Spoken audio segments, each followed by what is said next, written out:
Hello, my name is Jamie. I'm the occupational therapist from Engage Therapy and Wellness.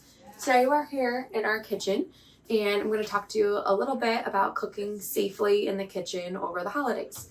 As the holidays come up, there's a lot of different ways that occupational therapy can help you with meal preparation.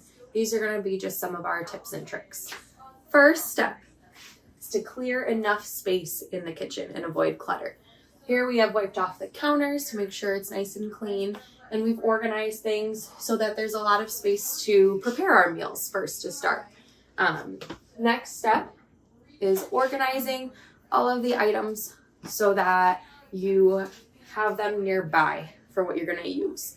So that might be reaching into your cabinet, grabbing your pots and pans, grabbing your ingredients, and making sure that you have everything so that you don't have to rush in the middle of a cooking step and go grab what you're missing. Rushing and having to go grab things while you're missing can put you at risk of falls or other safety concerns. So we really want to make sure that we're prepared ahead of time so that we can be safe in our own kitchen environment. Next step is to minimize distractions. Distractions can take you away from your cooking and what you're doing, and it can cause you to forget things. It can make it unsafe for if you're using the stove and you get distracted by something else. So really setting up your environment to have less distractions, to have good lighting so you can see everything that you're doing, and to work on completing one step at a time. This will be different for everyone, but these are just kind of the go-to and general tips to start with. Another really important point for kitchen safety is to make sure that your fire alarms are up to date and that your smoke detectors work in case of an emergency. Also that you have the ability to contact someone in case of an emergency and that you can follow appropriate safety steps. That can be something that you talk with about your family or other people in your household as well.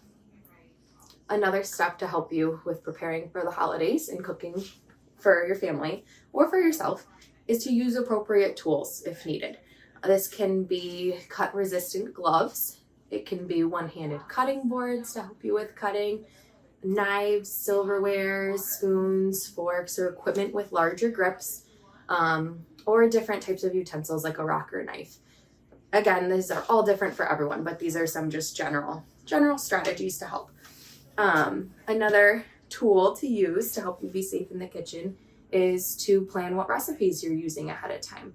Looking for simple meals and recipes that might use one pot, that might have less steps than others. And there's a lot of these online, and there's also some, I think, on our blog as well. Last thing is to plan enough time for each step that you're doing. Again, this goes with rushing and having to stop what you're doing and rush to do something else puts you at risk of falls, puts you at risk of forgetting something that might impact your safety. So planning enough time, and that really just allows you extra time to spend with your family on the holidays. A way that you can plan extra time is to cook some of your food and recipes ahead of time.